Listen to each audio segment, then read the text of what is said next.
You know what we like to do? We like to come to church on Saturday and gather and go out and feed the homeless and do all those things before we even deal with ourselves.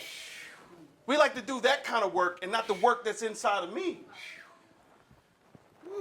We like to look like church, right? Instead of being the church.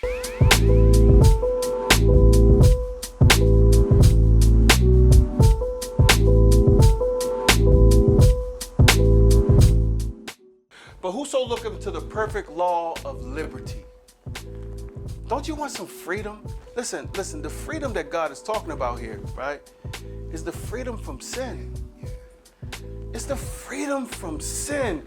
For whosoever looketh to the perfect law of liberty and continues in it, right? He being not a forgetful hearer, but a doer of the work, this man shall be blessed in his deed. Where's the work done?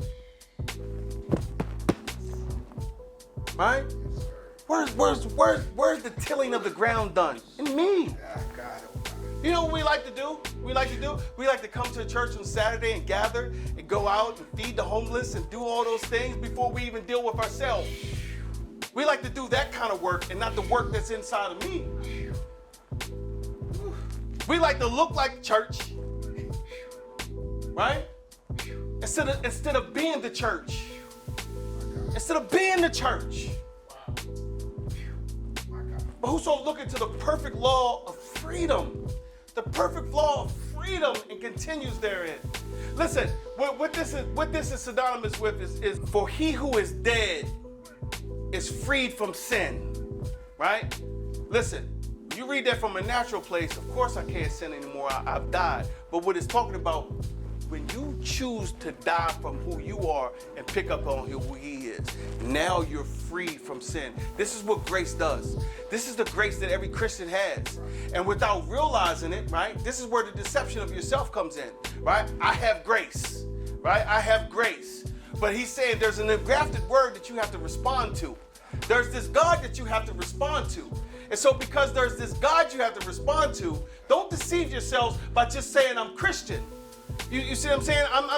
Yes, I'm a Christian. Yes, I have grace. But understand, listen, there's a deception that comes in when I play around with this thing, right? And I don't yield to the Holy Spirit. Man, listen, let me tell you something. Every preacher has to be convicted when he preaches the word. Knowing my imperfections. Knowing where I fail. Knowing where I worry instead of operating by faith.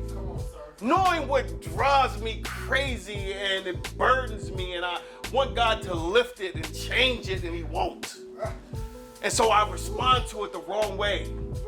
There ain't a Christian, there ain't a pastor, there ain't a preacher alive that don't go through this. And then we have to stand up. And it appears, because the words that come out of our mouth, that we're perfect and we're not. There's just as much problem and issues and everything else that we have to go through that you have to go through.